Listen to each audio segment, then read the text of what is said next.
நம்மளில் பெரும்பாலுமானவர்களுக்கு பார்த்தீங்கன்னா, இந்த விதி அப்படின்னு சொல்கிறது மேலே ஒரு ஈர்ப்பு இருக்கும். என்னன்னா, எல்லாம் விதிப்படி தான் நடக்கும் அப்படிங்கிற அந்த ஒரு பெரிய தத்துவார்த்த உண்மையை வந்து நம்ம உணர்ந்திருப்போம். ஆனா, அதில இருக்க சிக்கல் என்னன்னா, நம்ம எந்த முயற்சியும் செய்யாம, அந்த விதி மேல பழிய போட்டுட்டு அப்படியே உட்கார்ந்திருக்கிறது சரியா அப்படிங்கிறது கேட்டோம்னா, அது பெரிய தவறான விஷயம். கர்மா கண்டிப்பா இருக்கு. இல்லன்னு இல்ல. நான் சும்மாவே படுத்து தூங்கணுங்கிறது கர்மா கிடையாது. நமக்குன்னு ஒரு கர்மா இருக்கும் இல்லையா? நான் இந்த வேலைய செய்யணும். இதன் வாயிலாக நான் ஜீவனம் செய்து பிழைக்க வேண்டும்.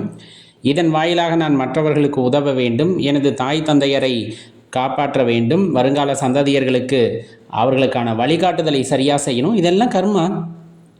அப்ப இது எதையும் செய்யாம விதி மேல பழிய போட்டு நம்ம தப்பிச்சுக்கலாமான்னா முடியாது. தெளிவா தெரிஞ்சுக்கணும். சரி, இப்ப ரொம்ப முக்கியமான விஷயம்.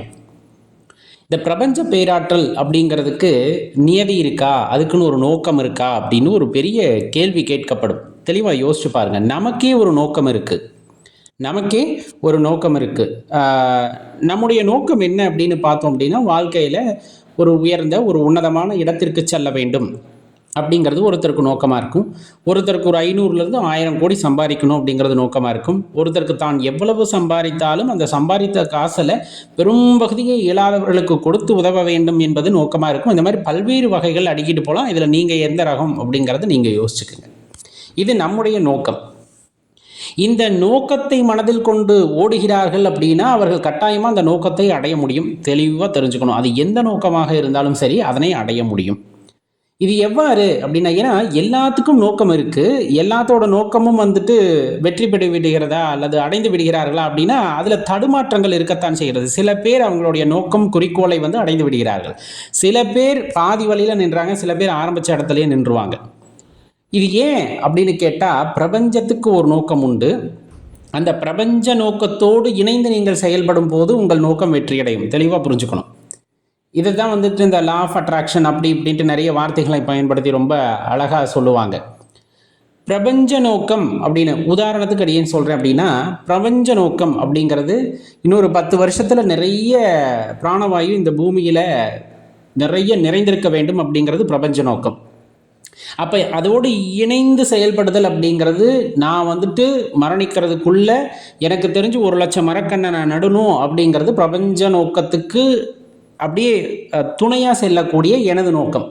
அப்ப பிரபஞ்ச நோக்கத்துடன் இணைந்து செல்லக்கூடிய நோக்கமாயிருப்பின், இந்த பிரபஞ்சத்தில் ஒரு மாற்றத்தை உண்டு செய்ய வேண்டும் என்பது பிரபஞ்சத்தின் நோக்கமாக இருக்கின்ற பட்சத்திலே, உனது நோக்கம் அதற்கு இணையாக இருக்கும்போது கண்டிப்பா அந்த பிரபஞ்ச பேராற்றல் உன்னை அரவணைக்கும். தெளிவா தெரிஞ்சுக்கணும். இப்போ புது புது கண்டுபிடிப்புகள் உருவாக வேண்டும் என்பது பிரபஞ்சத்தின் நோக்கமாக இருக்கின்ற பட்சத்தில், நான் முனைப்பு காட்டி ஏதேனும் கண்டுபிடிக்க வேண்டும், அது மக்களுக்காக பயன்பட வேண்டும் என்ற நோக்கம் எனக்கு இருக்கிறது என்றால், அந்த பிரபஞ்ச பேராற்றல் உங்களை அரவணைக்கும். உங்களுக்கு வேண்டுவனவற்றை வந்துட்டு அந்த ஆற்றலை அந்த பிரபஞ்சம் உங்களுக்கு கொடுக்கும். அதன் மூலமாக நீங்கள் வெற்றி அடைவீர்கள். தெளிவாக தெரிஞ்சுக்கணும். இப்போ எனது நோக்கம் சுயநலமாக இருக்கிறது அப்படிங்கும்போது சேர்த்து சேர்த்து வச்சுக்குவாங்க. ஆனால் அதுக்கு யாருக்குமே பயன்படாமல் போகும் இல்லையா? யாருக்குமே பயன்படாமல் போகுது அப்படின்னா, அது ஒரு காலகட்டத்தில் என்ன ஆகிடும் அப்படின்னா, யாருக்குமே பயன்படாமையே போயிடும். இந்த டிமானிட்டைசேஷன்லாம் வந்தது இல்லையா? அப்போ நிறைய பேர்த்தோட பணம் யாருக்கும் பயன்படாமல் போச்சு இல்லை, அந்த மாதிரி போயிடும். ஏன்னா அது பிரபஞ்ச நோக்கத்தோடு இணைந்து செயல்படவில்லை. பிரபஞ்ச நோக்கம் என்பது அனைவருக்கும் அனைத்தும் அப்படிங்கிற மாதிரி இருக்கின்ற பட்சத்தில், இது ஒரு இடத்துல போய் குவியுதுன்னா அந்த பணம் காகிதமாக மாறி போகும். அவ்வளவுதான். தெளிவாக தெரிஞ்சுக்குங்க. சரி, இப்போ இந்த பிரபஞ்சம் என் வாழ்க்கையை தீர்மானிக்குமா அப்படின்னு ஒரு பெரிய கேள்வி ஒன்று வருது அப்படின்னா, நம் வாழ்க்கையை அது தீர்மானிப்பது இல்லை. ஏற்கனவே நம்ம சொன்ன மாதிரி நம் வாழ்க்கையை நம் கையில் கொடுத்து விடுகிறது. உனது நோக்கம் சரியானதாக இருக்கின்ற பட்சத்திலே, உனது நோக்கம் சரியான பாதையை நோக்கி செல்கின்றதாக இருக்கின்ற பட்சத்திலே கண்டிப்பாக பிரபஞ்சம் உங்களுக்கு உதவும். சில பேர்லாம் நீங்கள் பார்த்துருப்பீங்க, இந்த முகநூலில் அல்லது இந்த இன்ஸ்டாகிராம்ல எல்லாம், இன்று இரவுக்குள் எனக்கு 4 கோடி ரூபாய் வந்து சேரும் அப்படின்ட்டு. இந்த லா ஆஃப் அட்ராக்ஷனை சில தவறாக வழி நடத்துறதோட விளைவு என்னன்னா இப்படித்தான். அங்கங்கே எனக்கு தேவையான 10 கோடி எனக்கு வந்து சேரும், 15 கோடி, எதுவுமே செய்யாமல் எதுவும் வராது. அது அந்த பிரபஞ்சத்திற்கே எதிரான ஒன்று.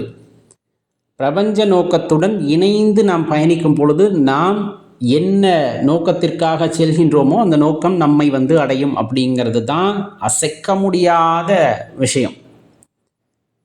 இப்போ ஒரு இடத்தில் ஒரு மாற்றம் வர வேண்டும் அப்படிங்கிறது பிரபஞ்ச நியதியாக இருக்குது அப்படின்னா, அந்த மாற்றத்தை உண்டு செய்வதற்கான நோக்கம் உங்களிடம் இருக்கிறது என்றால் அந்த பிரபஞ்சம் அவர்களுக்கு உதவும். அவ்வளவுதான். காலையில் எந்திரிச்சு 5 மணிக்கு உட்காந்துட்டு எனக்கு கடன் தீரணும், கடன் தீரணும், கடன் தீரணும், 10 கோடி வரணும், 15 கோடி ஃபேஸ்புக்கில் போடு, ட்விட்டரில் போடு, உனக்கு வந்துடும்னு யாராச்சும் சொன்னால் தெளிவாக தெரிஞ்சுக்கங்க, நீங்கள் மாட்டியிருக்கிறது ஏமாத்துக்காரங்கிட்ட.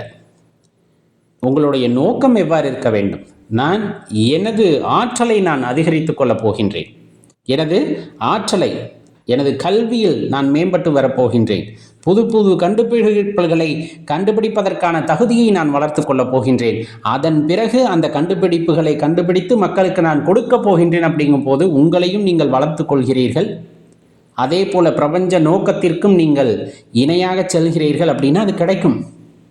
அந்த கண்டுபிடிப்புகளிலிருந்து உங்களுக்கு பணம் வரலாம், அந்த கண்டுபிடிப்புகளிலிருந்து உங்களுக்கு பலன் வரலாம், எது வேணாலும் அது சார்ந்து வருமே தவிர நேரடியாக ஒருத்தர் வட்டியில் வந்து ஒரு 10 கோடி ரூபாய் உங்கள் கையில் கொடுத்துட்டு போவார்னு யாராச்சும் ஒருத்தவங்க சொன்னாங்கன்னா, இந்த பிரபஞ்ச ஈர்ப்பு விதியால் நீங்கள் இப்படியே 10 கோடி வேணும் வேணும்னு சொல்லிக்கிட்டே இருங்க, வந்துடும், ஒரு பஸ்ஸில் வந்து கண்டெய்னரில் இறக்கிட்டு போயிடுவாங்கன்னு சொன்னால், சொல்கிறவன் எவ்வளோ முட்டாளோ அதை விட கேட்குறவங்க நம்ம முட்டாள் அப்படிங்கிறத தெளிவாக தெரிஞ்சுக்கோங்க.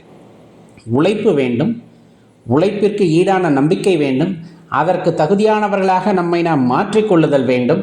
அவ்வாறு மாற்றிக்கொண்ட பிறகு நமது நோக்கம் தெளிவாக இருத்தல் வேண்டும். எதனை நோக்கி நாம் செல்ல போகின்றோம் அப்படிங்கிற அந்த நோக்கம் தெளிவாக இருத்தல் வேண்டும். அந்த நோக்கத்தில் சிறு பிழையும் இருக்கக்கூடாது, நோக்கத்தில் சிறு பிழையும் இருக்கக்கூடாது.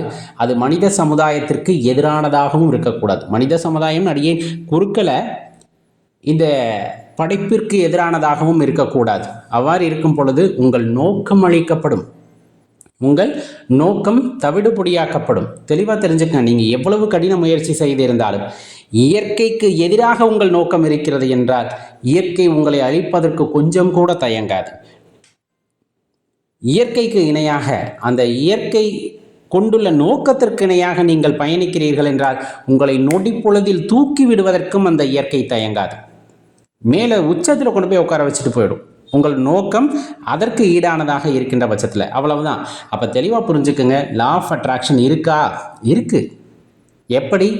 எனக்குள் என்னை தகுதியாக்கி கொண்டவனாக மாறி எனது நோக்கம் ஒரு தெளிவானதாகவும் இந்த இயற்கையோடு இணைந்து செல்லக்கூடிய நோக்கமாகவும் இந்த மானுட குலத்தினுடைய வளர்ச்சிக்கு அல்லது இந்த உயிரினங்களுடைய வளர்ச்சிக்கு உறுதுணையாக இருக்கக்கூடியதுமான சில நோக்கங்களை கொண்டிருக்கின்றோம். அப்படிங்கிற பட்சத்தில் கண்டிப்பாக அந்த பிரபஞ்சம் அப்படிங்கிறது உங்களுக்கு கை கொடுக்கும் அப்படிங்கிறதுல மறந்துட வேண்டாம்.